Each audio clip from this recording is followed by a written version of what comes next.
Hello, my name is Chris Troutman. I taught university drawing and painting in the US for about 16 years. Now I'm teaching in my own classroom in Miyako City, Japan.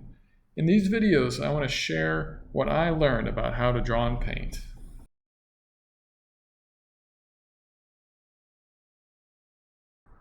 I'm going to measure edges. All right. So, remember, don't measure into the space like this. Don't match the foreshortening of any of the edges of these objects. Pretend like you're pushing the pencil up against a piece of glass or a solid, transparent or surface. And I'm going to just pretend like it's pressed against there and rotate it to get that angle. But I need to check from my own vantage point first. You don't have to lock your elbow when doing this.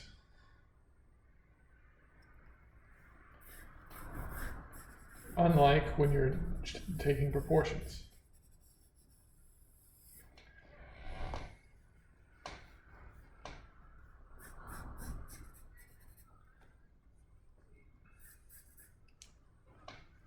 All right, check the next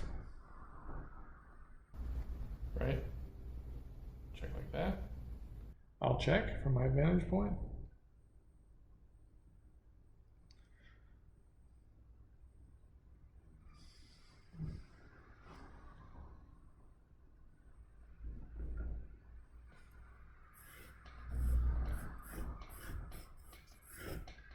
We keep going to the left and right. Whoops, for you guys it looks like this, or like that. I'm gonna get both of them right now.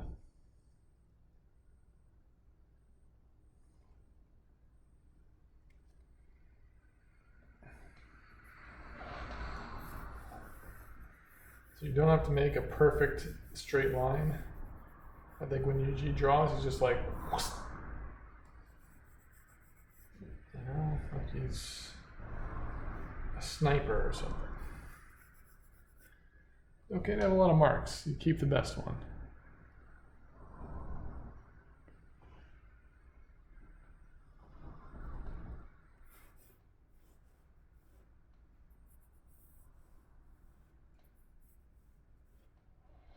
All right. So I have these marks going off to infinity. But I need to find out where to stop them, where to put our point. So I'm going to measure up like this, kind of triangulate that area. So you can measure like this and use that to decide where your point needs to be. So like this.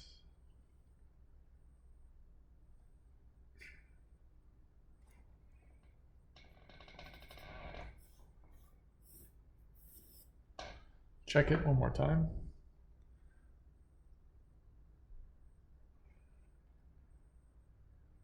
Yeah, it's close enough. Okay, so I'm just going to use vertical lines. I don't want to deal with any suggestion of foreshortening this way. And then I'm going to make sure that I don't have it too far out. I'm measuring like this. So, all right. If it was a perfect square, that we were looking right at the edges like this, like straight on, both edges would be the same distance from my eyeballs. So they'd be the same height, right? But this form is turned like that. So this edge is further away, it gets smaller. Also, you know, square, all edges are the same length when you're looking right at it. Go like this. Not only will this edge here be smaller, but this space will shrink as well. It's like, you know, this edge is turning away. Eventually you keep turning it and turning and turning it, and, you know, this edge will, you know, get smaller and smaller until it disappears, and we start looking at, you know, only see this side, and maybe start seeing the other side of that form. All right, I'm gonna get this edge and get that edge, but I'm gonna check that corner here in a second. So, right, get the edge. I'll get the edge.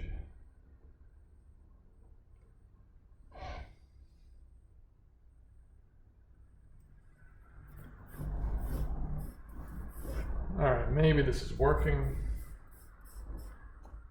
It looks like these are going to meet at a fictional horizon line, a vanishing point way back there.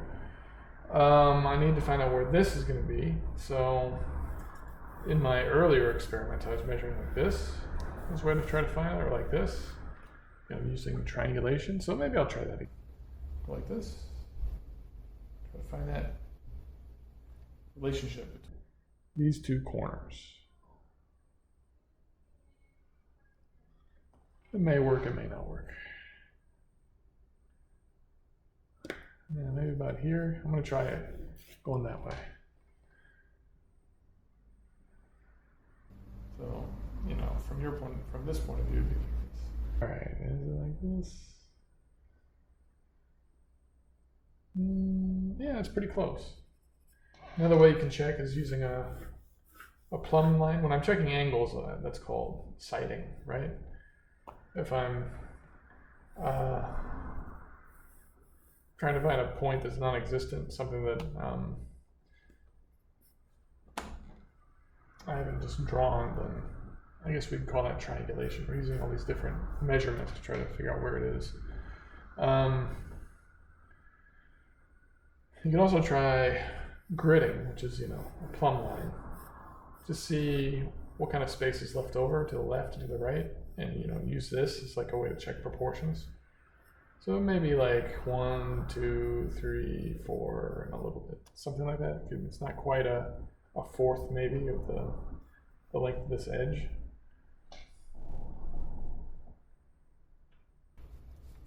Okay, camera's not focused. Okay, that's probably something like that. So I think that's good enough. All right, now I'm going to check that angle.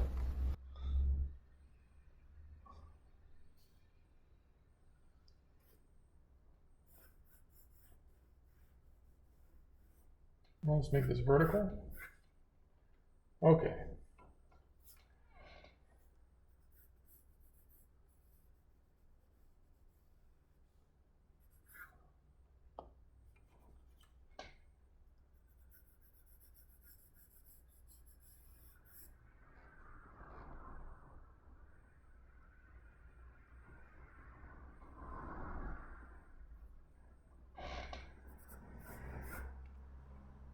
All right.